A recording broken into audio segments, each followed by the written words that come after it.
মহান আল্লাহ তাআলা বলেছেন, ওয়ালা তামুতুন্না ইল্লা ওয়া আনতুম মুসলিমুন, তোমরা আহলে হাদিস মুসলিম তথা খাঁটি মুসলিম না হয়ে মৃত্যুবরণ করো না। নবীজি বলেছেন জান্নাতে যাওয়ার শর্ত একটা, কুল্লু উম্মতে ইয়াদখুলুনাল জান্নাহ, যারা আমার উম্মত তারাই জান্নাতে যাবে, যারা আমার উম্মত নয় তারা জান্নাতে যাবে না। নবীর উম্মত হওয়ার শর্ত একটা, তা হলো আহলে হাদিস হইতে হবে। আহলে হাদিস না হওয়া পর্যন্ত নবীর উম্মত হওয়া যায় না, কারণ যারা আহলে হাদিস নয় তারা সবাই নাফরমান। আহলে হাদিসের বাইরে যারা, তারা সবাই নাফরমান। ওয়া মাইয়াসিল্লাহা ওয়া রাসূলাহু ফাইন্না লাহু নারা জাহান্নাম, আল্লাহ ও তার রাসূলের অবাধ্য যারা, তারা সবাই নাফরমান।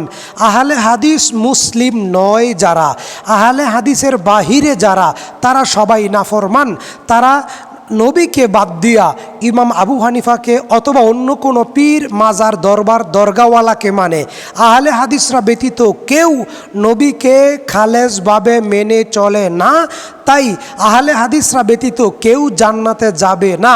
ওয়ালা তামুতুন্না ইল্লা ওয়া আনতুম মুসলিমুন, আহলে হাদিসদের আকীদা, আহলে হাদিসদের তরিকায় নামাজ, রোজা, ইবাদত করতে হবে, কারণ আহলে হাদিসের লোকেরাই একমাত্র নবীর তরিকায় ইবাদত করে।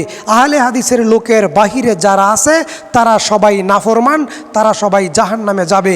আল্লাহ তাআলা প্রাণপ্রিয় বাংলা ভাষাভাষীর মুসলিম ভাই ও বোনদেরকে আহলে হাদিস হওয়ার, আহলে হাদিস আকীদা তথা সালফে সালেহিনদের আকীদা ও মানহাজ গ্রহণ করে মৃত্যুবরণ করার তৌফিক দান করুন, আমিন। আসসালামু আলাইকুম ওয়া রাহমাতুল্লাহ।